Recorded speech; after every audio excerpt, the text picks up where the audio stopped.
تو اللہ تعالیٰ جو ہمیں تصدیق حاصل ہوئی، حضور پر ایمان کی نعمت حاصل ہوئی، اللہ تعالیٰ اس پر استقامت عطا فرمائے اور اس میں مزید برکت عطا فرمائے۔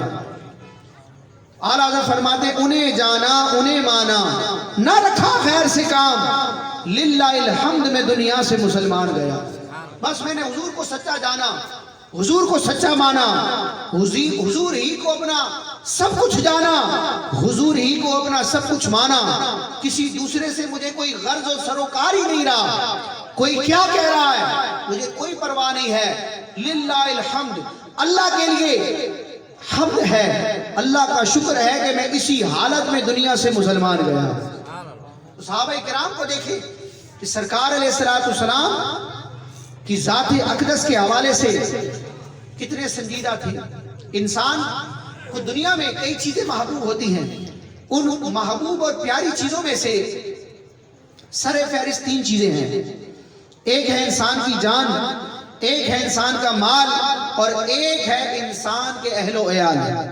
گھر والے پیارے جو خونی رشتہ دار ہوتے ہیں۔ انسان اپنی جان کے لیے سب کچھ کرتا ہے، مال کمانے کے لیے سب کچھ کرتا ہے، اور اپنے پیاروں کے لیے ہر کام کر گزرتا ہے۔ لیکن صحابہ کرام کی زندگی دیکھیں، جب سے سرکار علیہ السلام نے اعلان نبوت فرمایا، اس وقت سے لے کر سرکار علیہ السلام کے دنیا سے پردہ فرمانے تک،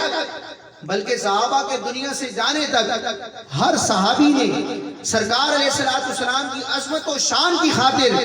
اپنی جان کی قربانی دینے سے بھی دریغ نہ کیا، اپنے اہل و عیال اور مال کو بھی قربان کیا، لیکن پیارے مصطفیٰ علیہ السلام سے دور ہونا اور آپ کی نسبت سے معروم ہونا گوارا نہ کیا۔ حضرت بلال کے واقعات آپ نے کئی مرتبہ پڑھے ہوں گے، کتنی اذیت، کتنی تکلیف اور کتنی مشقتوں کا سامنا تھا، لیکن پھر بھی حضرت بلال رضی اللہ تعالیٰ عنہ نے ان تکلیفوں پر صبر کرنا تو گوارا کیا، لیکن سرکار علیہ السلام کے دامن سے دور ہونا گوارا نہ کیا۔ صحابہ کرام کی اگر ایک ایک صحابی کی ہسٹری پڑھتے ہیں تو پتہ چلتا ہے کہ صحابہ کرام سرکار علیہ السلام سے کیسے والہانہ محبت کرتے تھے۔